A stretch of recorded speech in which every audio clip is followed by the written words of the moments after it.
入ってるやつ。あ、じゃあ6ミリ。5ってやつは6ミリ。6ミリの溝です。よいしょ。よくして。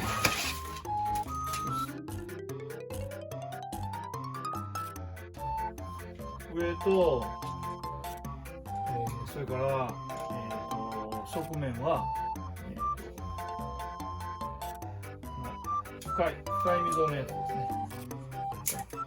深い溝のやつを使います。下は浅い溝で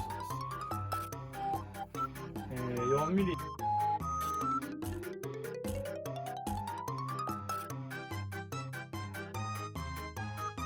テープを貼っていきます。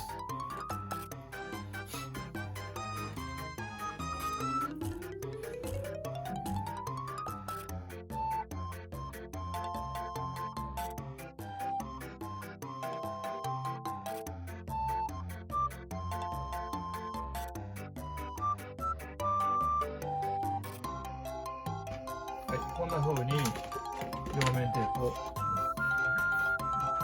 適当で両面テープをとりあえず貼ります。そして窓の方に取り付けにします。さっき使ったものを取り付けていくんですけども、幅とか結構決めにくいんで、こういう適当な板、はまってる板ですね、もしくはなんかプラスチックの発泡スチロールの箱とかそういうのもので適当なものがあればガイドに使ったら非常にしやすいです。このように端っこちょっとだけめくってこんな風に横にこうしておきます。そしてこの幅に合うやつをこう入れて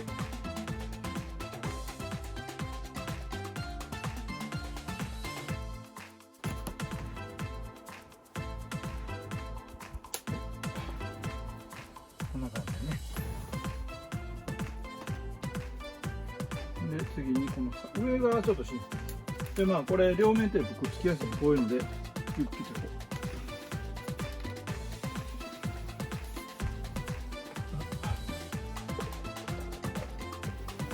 う押さえ込みます。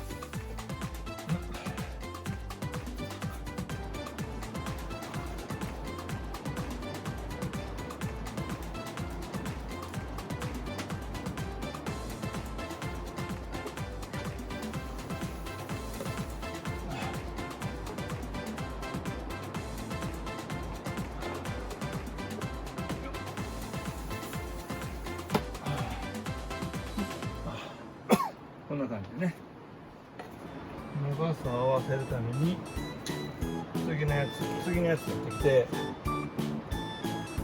で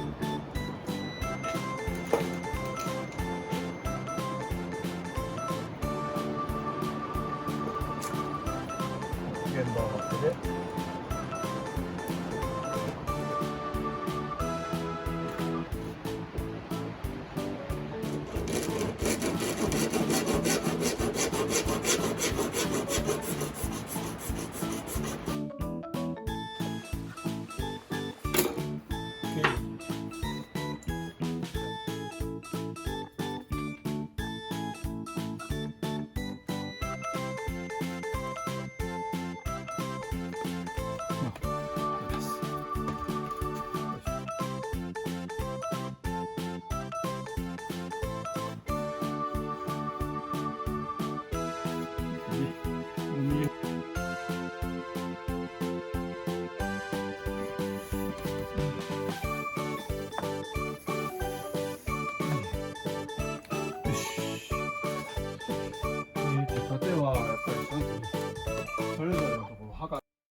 一応この形で完成と。